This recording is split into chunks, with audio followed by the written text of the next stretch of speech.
Good evening. Hope everyone's doing okay.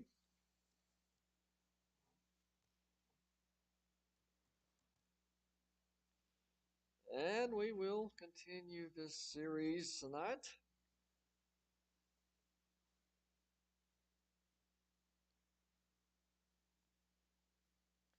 This is the third lesson in this series. This one's going to be being a servant like Jesus, showing compassion. And as we've done before, who's got a definition for compassion?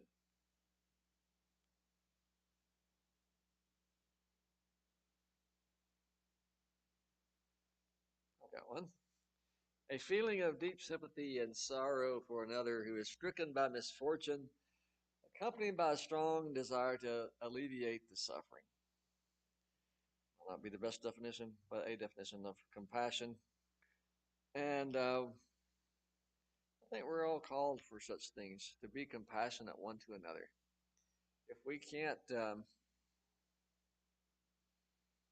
feel, I guess, when someone is in sympathy or having an issue come up, we need to take a look at ourselves. Because definitely, as we'll go through some of these scriptures, we'll see that God is definitely a God of compassion, as is Jesus also. We're going to look at a couple of Old Testament references. The first one is Psalm 86:15. But thou, O Lord, art a God full of compassion and gracious, long suffering, and plenteous in mercy and truth. Full of compassion. Um, I think a lot of these Old Testament references are going to come from the Psalms, yeah, all of them. But the psalmist there realizes who God is and that he is full of compassion. Not sure if that's David, maybe, probably. But the psalm, those who wrote the psalms and the other books of both testaments, they were people like you and I.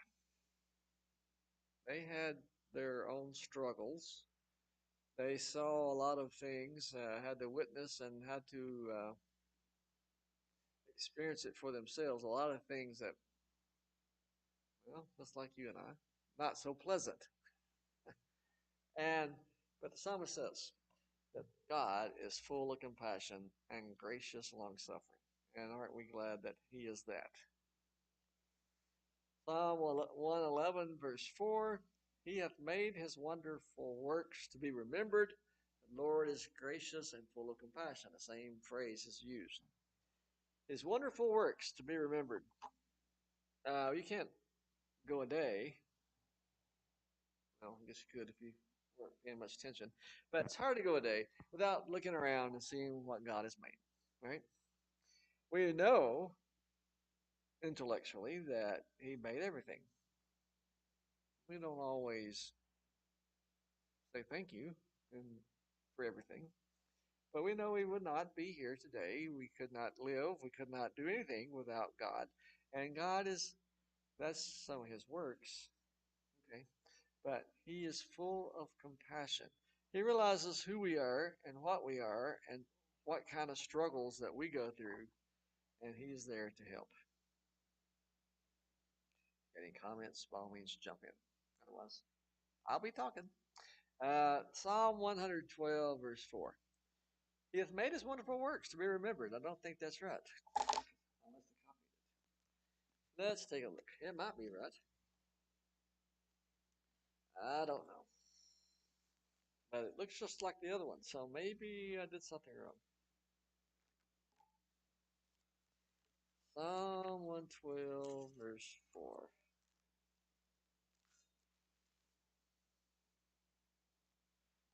Yes, it is wrong. Unto the upright there arises light in the darkness. He is gracious and full of compassion and righteousness. To the upright. There's a lot of places in Psalms and other places in the Bible talk about how God relates to those who are upright people, those who try to do His will, and those who do not. Um, Jesus said that the rain's going to fall on the good and evil, right? So, regardless of your status with God or your relationship with God, God still blesses us and blesses everyone. But those that are his children, I think he blesses us more. And maybe not with physical things, but I know all those come from him, but maybe with support, emotion, that you can know that God is there with you while you struggle to go through the things that we do from day to day. Because 145, verse 8 says, the Lord is gracious, full of compassion, slow to anger, and of great mercy. And again, it's a wonderful thing that we serve a God that is all those things: gracious, compassionate, slow to anger, and of great mercy.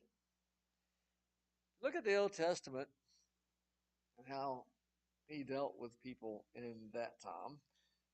The very beginning, you see, he had the relationship was that he talked uh, person to person. He talked to people. He talked to Abraham. He talked to Job. He talked to all those forefathers in that period of time. Uh, I forget where my thought was going there.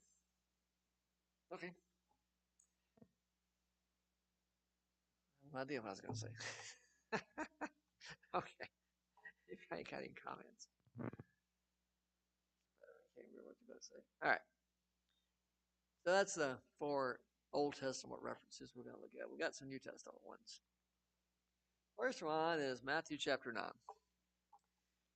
All right, verse 35. And Jesus went about all the cities and villages, teaching in their synagogues and preaching the gospel of the kingdom, and healing every sickness and every disease among the people. But when he saw the multitude, he was moved with compassion on them, because they fainted and were scattered abroad as sheep having no shepherd. Thus he said unto his disciples, the harvest truly is plenteous, but the laborers are few. Pray ye therefore the Lord of harvest, that he will send forth laborers into his harvest. That's can be said about today, that there are plenty of people that are yet to be God. Church has been in existence for almost 2,000 years. But there are yet as many people who do not know him at all. Uh, there are many that know a false idea of him. Many have false ideas about what he wants, he expects. Do not read the Bible for themselves. And there's those who do read, but have been trained to uh, take verses out of context, or in a way that it does not mean what it doesn't say. They don't understand the meaning of the verses, I guess. So there's plenty of people out there that need to know about God and about his compassion. It says Jesus went from place to place teaching and healing. And he saw that they were like scattered sheep. That's the same today, is it not? People wander around. You can see that easy sometimes, how a group of people just follow someone. They don't necessarily agree with what that person says or what they do. And I don't know why, but that's a sheep mentality for sure. They follow someone. Jesus said they're out there wandering around like a sheep having no shepherd. Matthew chapter 14, same kind of thing is recorded in Mark chapter 6. Feeding of the 5,000. And Jesus went forth and saw a great multitude, and was moved with compassion toward them, and he healed their sick. If you kept on reading that, you'd read about him feeding the 5,000. He had compassion on them. He didn't want to send them away to go eat, because who knows where they'd have to go. Uh, we talked about this the other day, about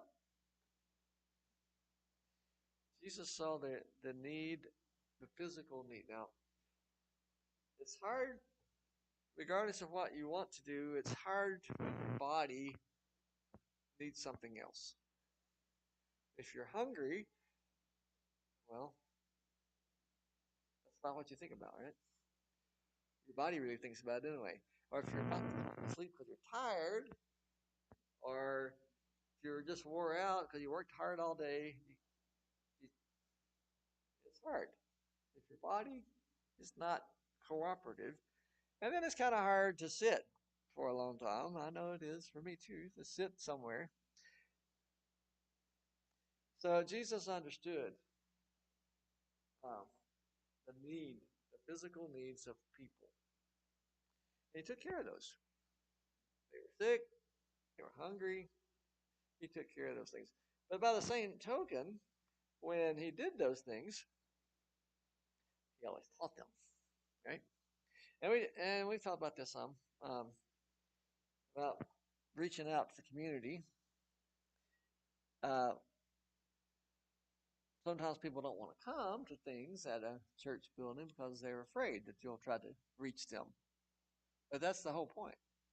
You come for something like food, and we should be willing to reach out with them with the spiritual food as well. Okay. Any comments about any of that?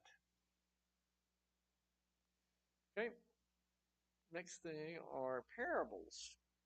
Some of the parables that you know and you know about. Compassion was a great big part of that too. This one, the unmerciful servants, you know about that. Let's read it anyway. Matthew chapter 18. Then came Peter to him and said, Lord, how oft shall my brother sin against me, and I forgive him? Till 7 times? Jesus answered and said to him, I say not unto thee until 7 times, but until 70 times 7. So that was a big thing. How many times should someone offend you and you continue to forgive them? Sometimes maybe Peter felt that if he kept forgiving people, that they'd just keep on doing things. Well, that's a possibility, I guess. If you forgave me for slapping you every time I saw you, then after a while you might get tired of that. What would you do? You would avoid me, wouldn't you? Hopefully you'd still forgive me, but if I asked for it.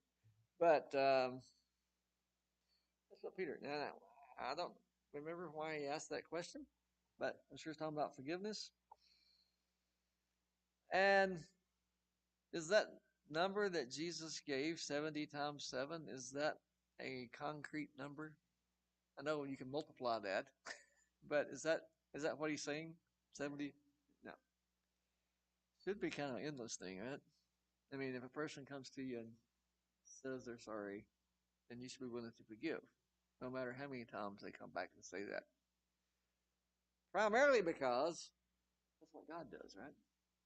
And for his children, when they come back and say, I'm sorry again for doing that thing again, or whatever, then we kind of want Jesus and God to forgive us. Well, be compassionate like him, then we have to forgive too.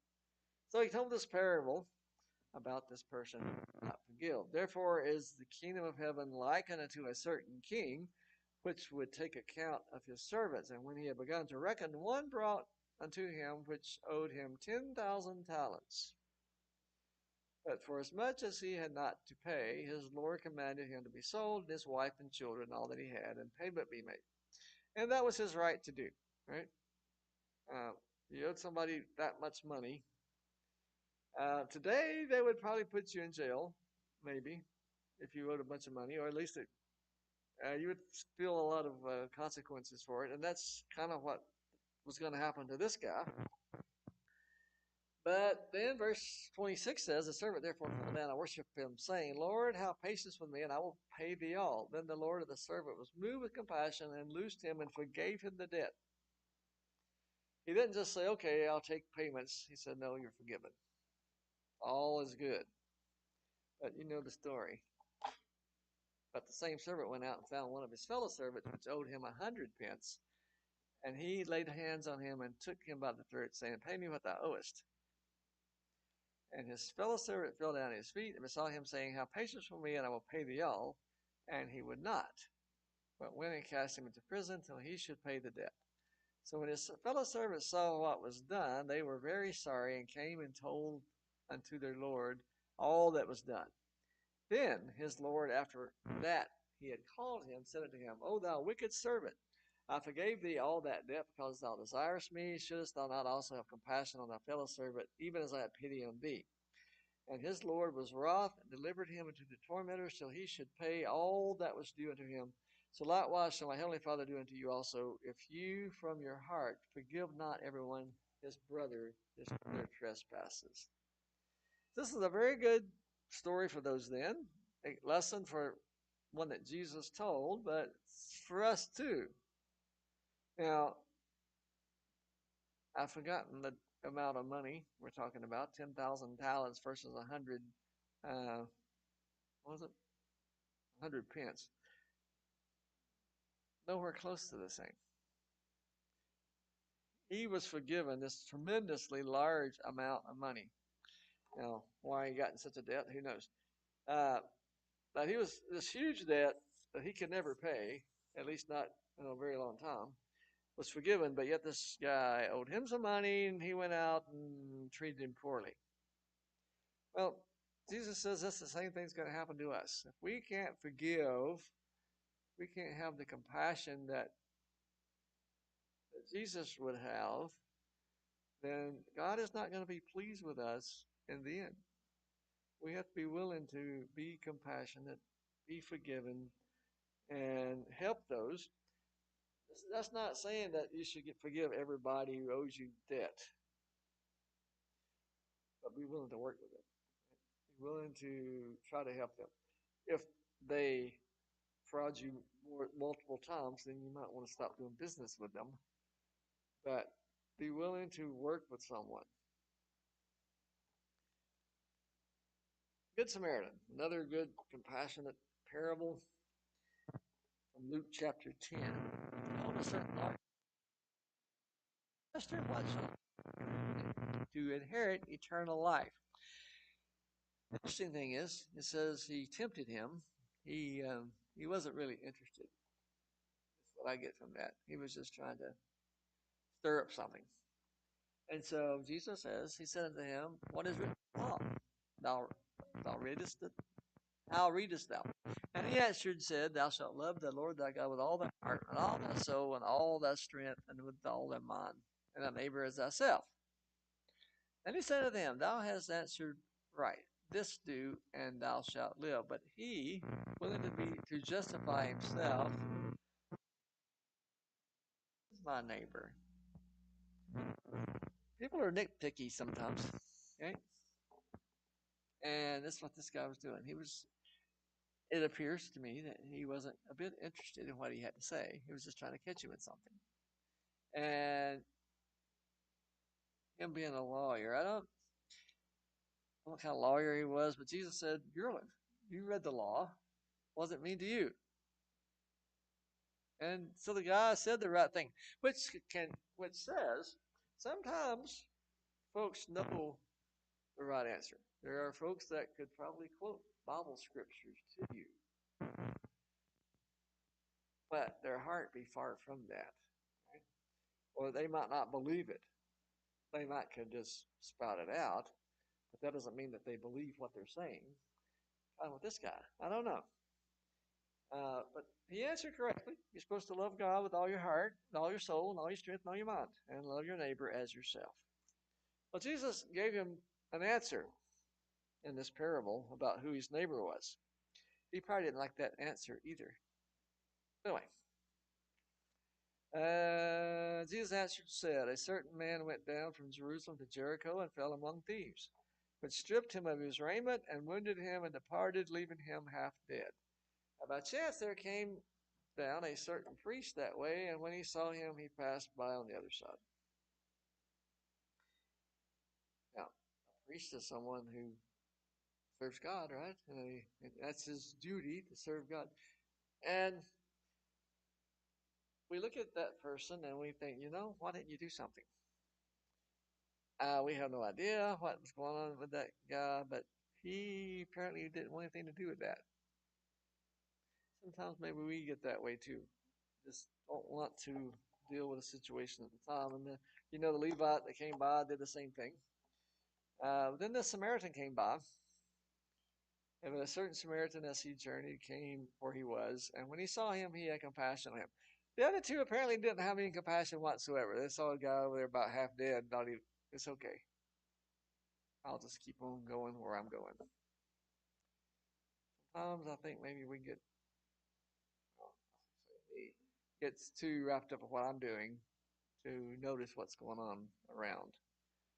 There's a lot of people that need help, and we might pass them by. Um, but we need to be willing to reach out. It's like the Samaritan, and Jesus was telling the story to people that he was listening to, so we all surmise that this guy was a Jew, right? And the Samaritan, whom the Jews hated, stopped by and helped him. So there's a lot of things that Jesus threw in this parable that probably just stirred the pot some more. Because not only is he teaching that you need to help people when you have opportunity, at least have some compassion on the person over there that looks like they're about half dead. But someone who would be hated in normal situations, the guy laying on the ground would have nothing to do with that Samaritan because of his race. But that's who helped him. And he goes on and says, and when he went down and bound up his wounds, pouring in oil and wine, and set him on his own beast, and brought him to an inn, and took care of him. And on the morrow, when he departed, he took out 2 pence, and gave them to the host, and said to him, Take care of him, and whatsoever thou spendest more, when I come, I will repay thee.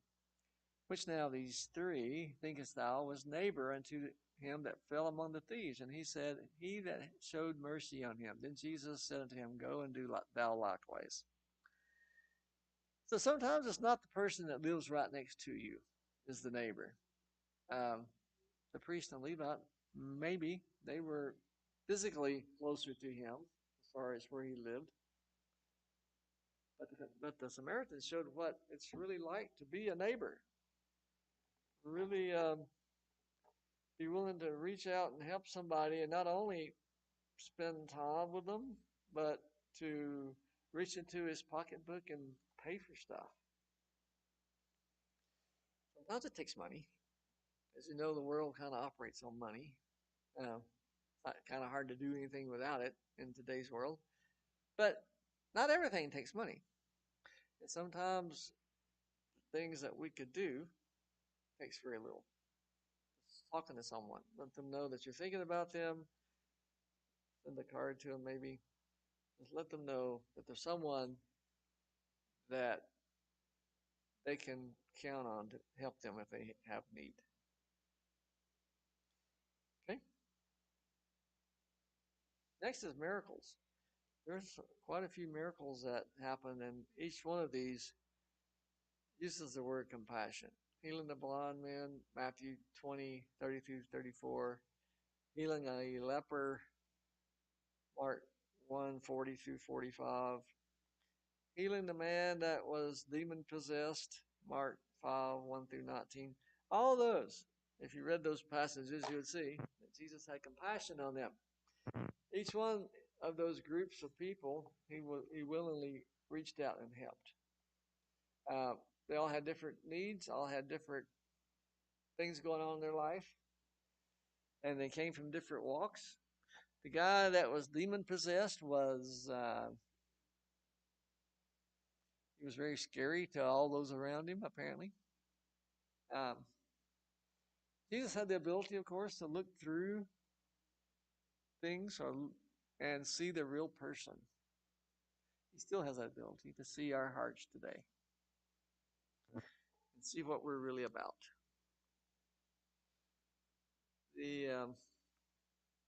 Raise the son of a widow.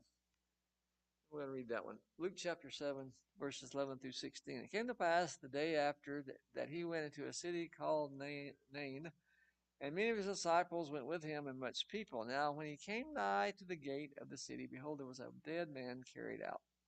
the only son of his mother, and she was a widow, and much people of the city was with her. And the Lord saw her, he had compassion on her, and said unto her, Weep not. When he came and touched the bier, and they came, and they that bare him stood still. And he said, Young man, I say unto thee, arise. And he that was dead. And he delivered him to his mother, and there came a fear on all, and they glorified God, saying that a great prophet is risen up among us, and that God had visited his people. Why do you think Jesus decided to raise this guy from the dead? This is his thoughts. Yeah, that's one reason. Yeah, she's all by herself. Don't know how long she's been a widow. But yeah, that might have been exactly why. Uh, no doubt he healed many, many, many people. He did lots of different type of miracles and affected a lot of people. And those that received the blessing from that miracle, yeah, that was one of the recipients of such things. But who was the recipient? Who were the other recipients other than the one that had the miracle performed for them?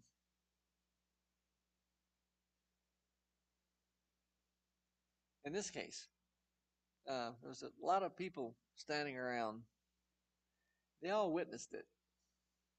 They knew they couldn't doubt that this guy was dead, and now he lives. As you recall, when Lazarus was raised from the ground, dead, sorry, um, some of them didn't believe he was raised from the dead. Well, this crowd would definitely say this guy was dead. And now he walks, is able to speak again. So the people around him, and that's usually what happens, almost all, if not all, of the miracles that he did, audience. Not just the recipient, but all these other people who saw it. And that's not to say that he did it for praise. By no means. He always gave praise and glory to God.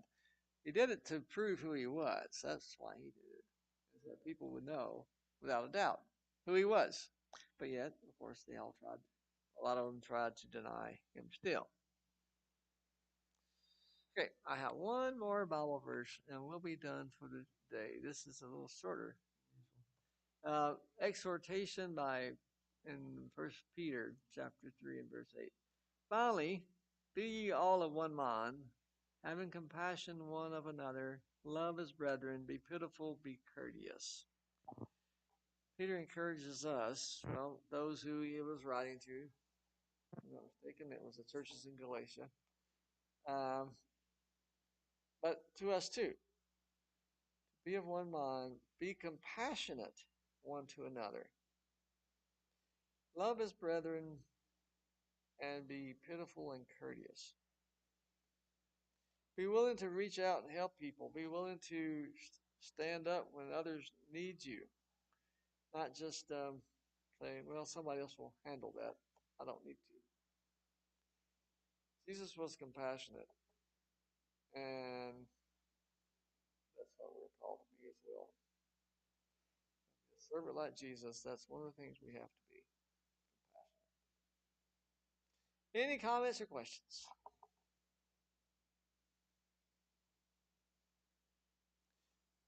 Okay.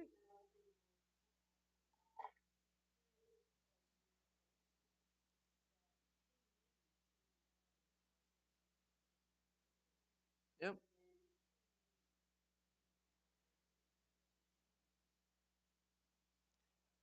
I agree.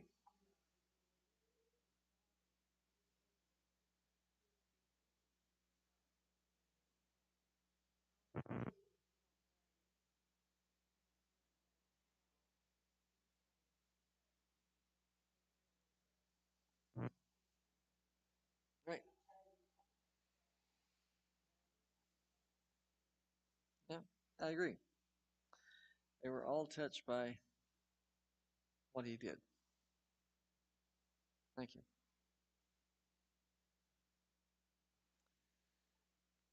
Okay, class is over. You guys can sit quietly now.